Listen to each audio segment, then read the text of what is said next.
Okay, so hello guys. Hi.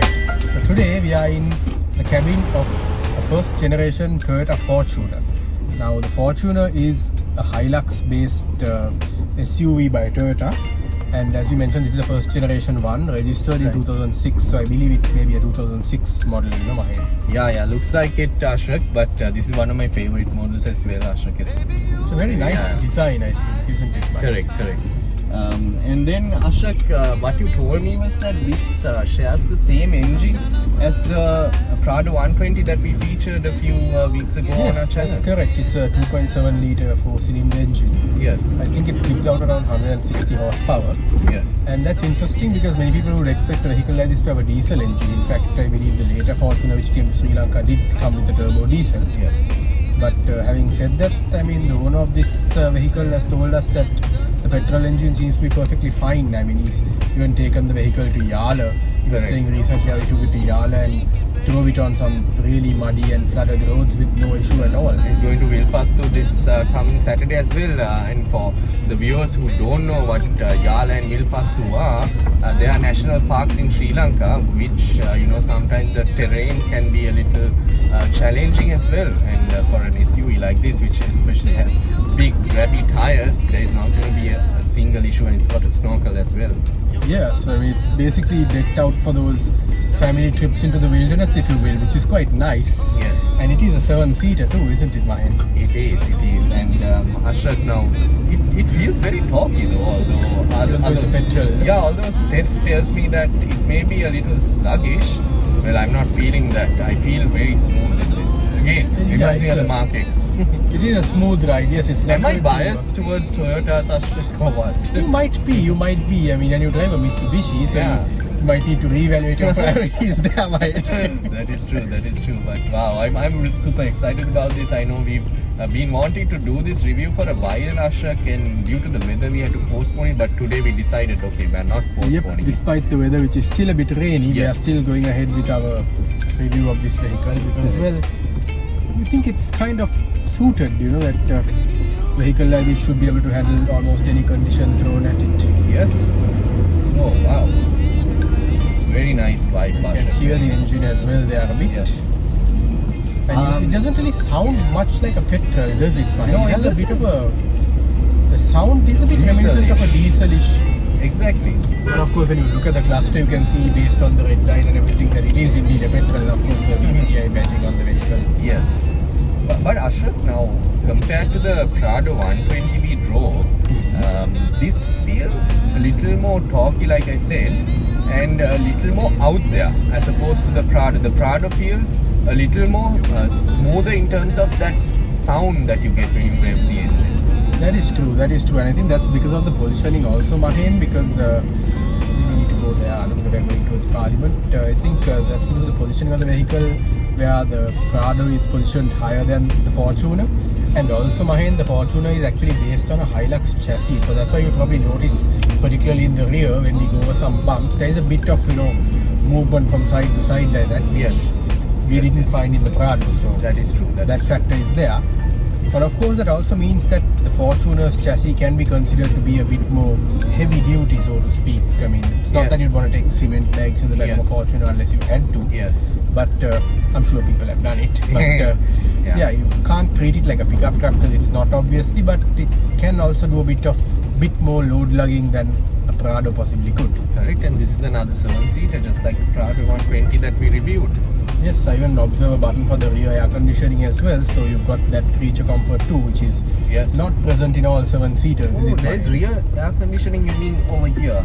No, I think it must be all the way in the third row, because there's a button on the dashboard down there that says rear cool. Wow, that's awesome. But that'll be very helpful. Yeah, and we've got automatic climate control up front here. We've got a touchscreen JVC head unit, and I can see that the steering wheel does have some buttons as well for multifunction features on it. Yes. So overall, it's quite a well-equipped vehicle. Now, if you look at the dashboard, Mahen, I can see it's basically almost from the Hilux of that same era. From the instrument cluster to the air vents, and I think that has continued through with the Fortuner of later generations as well. Yes. as well as the Mitsubishi Montero Sport, which is based on the Mitsubishi pickup, the 200. Correct. So in that sense, these vehicles are kind of SUV/MPVs built on a pickup truck chassis. But Ashok, another thing to note is that this is a four-wheel drive vehicle. It's a very capable car. I know we didn't take it off-road, but Steph told us a lot of stories about how this vehicle has helped them get out of very, sticky situations. Oh yes. And we're here down the Passport Office Road, one of the famous roads in Sri Lanka. If you lived in Sri Lanka in 2022, this is where most of the people would line up to, Get give their up. passport. Yeah, and passport and petrol also. Oh yes. Yeah. It's economic crisis. Both happened, unfortunately. It's not something to laugh about, but Ashok, looking back, a lot of good memories also. I don't know why, but I do miss those times as well, because it was a nice time where you met strangers who are queuing up for petrol, who were very nice to you as well. I remember once my Verada had its fuel gauge light blinking, and they said, okay, don't start the car, we'll push it for you. And they pushed it, throughout the queue as we went towards the petrol station. They pushed it, and that was a very nice experience, and a lot of community and That's true. fellowship. I think those hard times really brought out the true camaraderie and the togetherness spirit in a lot of people. And of course, we all had one common gripe, which is to moan about how we are in this situation. I mean, for those who want to know how Sri Lanka came to this situation, there are plenty of analytical videos by economists and the like, and we are a car channel, we are not going to go into that. But fact is that those were dark times for everybody in the country except for a select few, and well, we made it. We made it, and I think Sri Lanka is a very resilient country. We bounce back from pretty much anything, Ashrat. That is true, very resilient and very forgiving, and maybe that has also been our undoing a bit. Yeah. But overall, it means that people survive. And like we said, the passport queue thing was because so many people want to leave the country in search of a better life. Yeah. And so many have too. I mean, I think we were averaging several tens of thousands of people leaving the country on a monthly basis around that time. Yeah, correct. And Ashrat, today is a rainy day, but we've got some mud puddles also on the side of the road, so we can splash them without affecting any people, because the there are road no is people deserted, and, there's nobody around. It's just grass on the side, so maybe we can try that in a bit. So Ashrat, if I move your attention towards the steering wheel, the cover is really nicely done. I think this is probably an aftermarket cover. It looks really nice. It's an aftermarket wrap. Yeah. It seems to have been done pretty well in black. Yeah. And also, interestingly, Mahen, the steering wheel size is also a little smaller than what you would expect for a vehicle of this type, don't you think? Well, yeah, but I'm just trying to jog my memory back to when we did the Prado 120. Was it bigger than this? I'm not quite sure. Maybe it felt a bit bigger. I think that vehicle had a cover, like a proper cover. Oh, yeah, this is a wrap. But for something that's based on a pickup truck, it's very car-like inside. Yes, it's a beige interior. The only thing reminding me of the pickup truck, like I said, is the ride characteristic, which you can feel a bit of the rocking and going, but otherwise it's very comfortable. You've got leather seats here. Yeah. Okay, we're back. We had a bit of trouble. Technical troubles, yes. Yeah, as usual, but then that's what adds to the... Yep.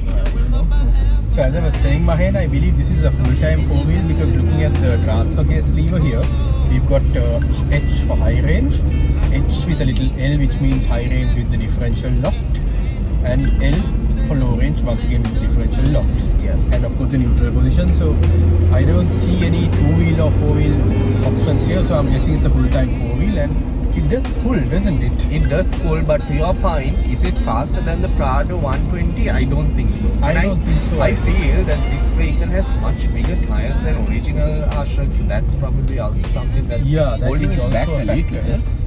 But I get what Steph told me. I feel it. But then this kind of vehicle is not meant for racing or it's not taking off fast. So this is a very cool drive, and it feels really planted, and you're on a very high position, good visibility, like great visibility.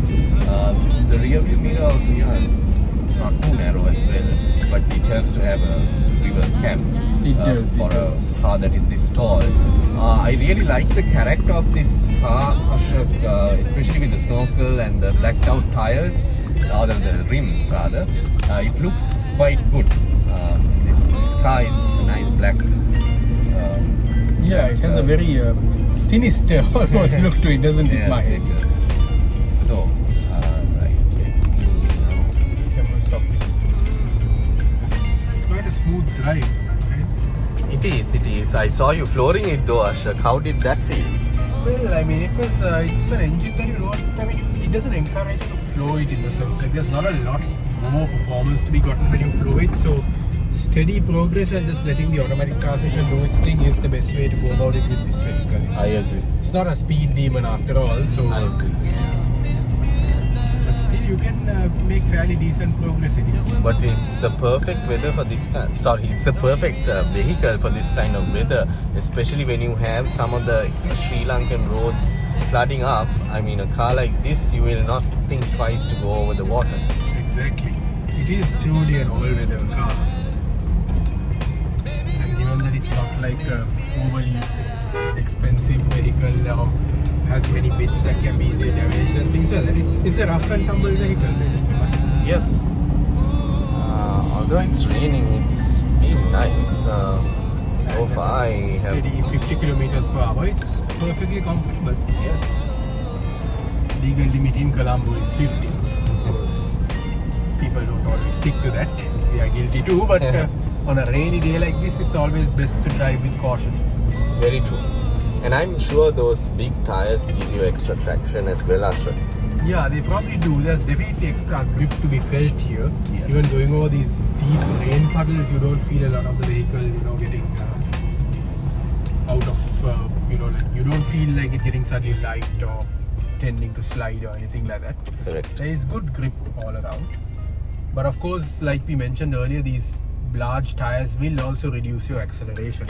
So that's something we must take into mind as well. Fuel economy as well, Ashok. Oh yes, fuel economy as well. Let's not go there. I think this vehicle does roughly around 6 I think that's what kilometers per litre. 6 kilometers per Yeah. litre, which is reasonable, I have to say, Mahi. It's Yes. very reasonable. Yes, correct. And now we're driving back to hand the vehicle back to Stefan. So big thank you to Stefan and Sarani for allowing us to do this video this morning. And their little baby. We can't And their forget little baby, yes, correct. Yeah, so they were nice enough to give us their beloved vehicle for this review this morning, and that's what makes us happy, right, Ashok? People trusting us with their vehicles, and we also kind of respect that, and we treat their vehicles just like they would treat their vehicles, Just with like love how we and care. treat our vehicles. Yes, correct. Man, I love being in these tall SUVs, Ashok. I hope to own one soon, hopefully. Yeah, I can imagine what you'll probably get. I mean, there's so much of choice, isn't there? Oh, look, another Fortuner going back. Oh, that's a new one. That's probably a 2012, 2014. Maybe a 12 or 11. Yeah, probably. So the Fortuner may not have been as popular in Sri Lanka, but it's very popular in India, Yeah. China, Yes. Malaysia. Yes. I see a lot of reviews that Indians have done on the Fortune as well, Ashok. Yeah, it's very popular there because of the space proposition plus Yes. the fact that it has a very good array of features. Definitely. It's a 7-seater, which is very important, particularly for large engines. And it's a Toyota. Yes.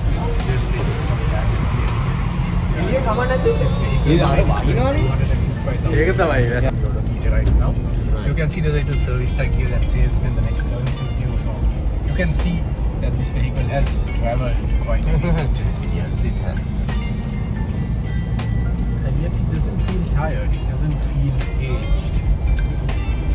I mean, yes, you have your usual wear and tear inside the cabin, of course. And for example, this aftermarket steering wrap, I can imagine why it was done. I mean, it's an issue even I have on my car as well, where the steering simply gets worn out due to the passage of your hands or anything like that. It's not really normal. So in that sense, there are a few things you can do to freshen up your interior steering wrap. One of them, you can also get your interior mirrors cleaned. There's so much of things you can do to make a vehicle like this fresher. Now the owner of this vehicle told us said that the Fortuner's brakes are not as strong as one would expect them to be. Yes. And because of that, we've been taking it quite cautious. Yes. And yes, I have indeed detected, Mahen, that yes, I do need to give it a bit of a fairly healthy push in the sense to get the vehicle to stop in a satisfactory fashion. But once again, nothing excessive. There's nothing that we are doing that, you know, we shouldn't have to do. Correct. So because of that, I think when you drive a vehicle like this and you know that yes, there's a certain aspect of it that you need to pay attention to, especially in the rain, you need to adjust your driving style accordingly. So we've been keeping a little more space ahead of us when we brake than we normally would, being a bit more progressive on the brakes, because this has ABS of course, but still you don't want to go as far braking as to require the ABS to kick in, especially in normal city driving. Correct. Another interesting fact that I noticed, I'm comparing this again with the Prado 120 that we reviewed a few weeks ago, the grab handles. Now it's got grab handles here on the A pillar and here on top as well. On the front, yes. Very easy to get into the vehicle for the driver and the front passenger. Correct. However, at the back, you only get the grab handle on the roof and not on the B pillar like the Prado did. But yeah, that's an interesting design feature which we don't know what exactly the reason is. But yeah, I just noticed. Indeed, Mahen, indeed. I mean, so basically, getting into the rear seat, yes, you may need to pull yourself up a bit, but the vehicle has side steps along the entire side of it. So I suppose getting into the rear shouldn't be too much of an issue. Yes. Yeah, the side steps really help, especially with a vehicle that is this tall. Yeah, and with the larger tires that the owner has fitted. And I think those tires really make the vehicle look good, don't you think, Mahen? It feels like those are the tires that the Fortuner should have come with from the factory, you know? Ideally.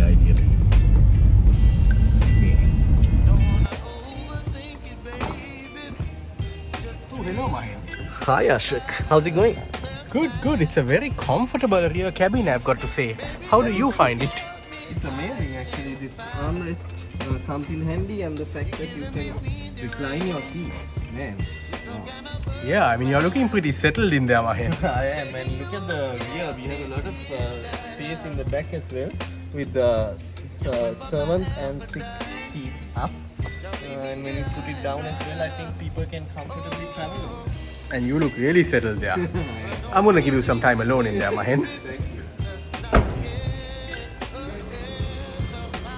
Well, Mahen, I seem to be finding you in the most interesting of places. I know, this is actually my favorite place in an SUV, Ashok, as you would know. In the boot. Yeah, in the boot. I mean, I really love the fact that you have so much space in the back. You know, when you put the rear seats up, you have so much space again. You can have a picnic here. I'm really going to have a picnic after I buy my own vehicle. Yeah.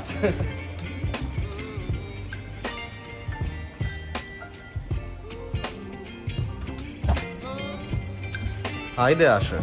Hi, Mahen. As you can see, it's quite a cozy and comfortable rear cabin. I would have liked the grab handle here, but this serves the purpose because there is a step as well outside. And in the rear, you've got cup holders over there and the center armrest over here. So all in all, very comfortable. And oh, by the way, I can also do this. Oh, wow. Can recline the rear seat as well. Business class travel. Business class travel, exactly. And I should note that the rear legroom is pretty impressive, given that these seats are not fully forward in any way, and we adjust them for our comfort. And still I can sit very comfortably behind. So there is a pocket here. And yeah, it's a fairly well equipped vehicle. So this brings us to the end of today's review. First generation Toyota Fortune. Yeah, it's been a wonderful day, although it was raining, and we had to restrict ourselves a bit with the filming, but I think we still managed to get some good footage of the Fortuner. And here's my Verada parked over here, and we're heading back inside to park the vehicle. Yeah, what a base one. Cool, right there, when this thing. Man, it's been a rainy day. First time shooting in the rain. In the rain, But yeah, it's been good. Okay, good. Not a bit of water, but yeah, it's been a great day so far. First time I'm using my camera skills in the rain. I hope I didn't get my phone too wet. Let's hope all the devices work as they should. Hopefully after this. Fingers crossed, stay on. Yes. Good. Baby, you give me ice and fire. You're giving me wind and rain. You're some kind of butterfly. Baby, you give me midnight. You whip up my appetite. Should have come next. Don't leave me here high and dry. Oh, well, I don't wanna jinx it, baby, and twist myself at the spine. Don't wanna overthink it, baby. It's just twist your body and mine. Baby, you give me ice and fire. You're giving me wind and rain. You're some kind of butterfly. Baby, you give me midnight. You whip up my appetite. Don't leave me here high and dry. Oh,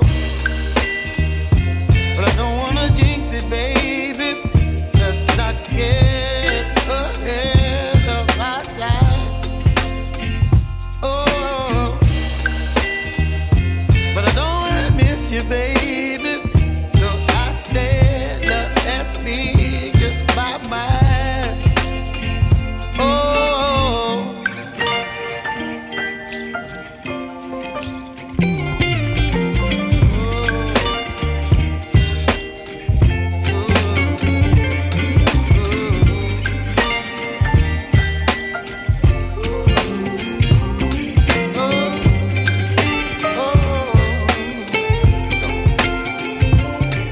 Baby, you give me ice and fire. You're chilling in wind and rain. You're some kind of butterfly.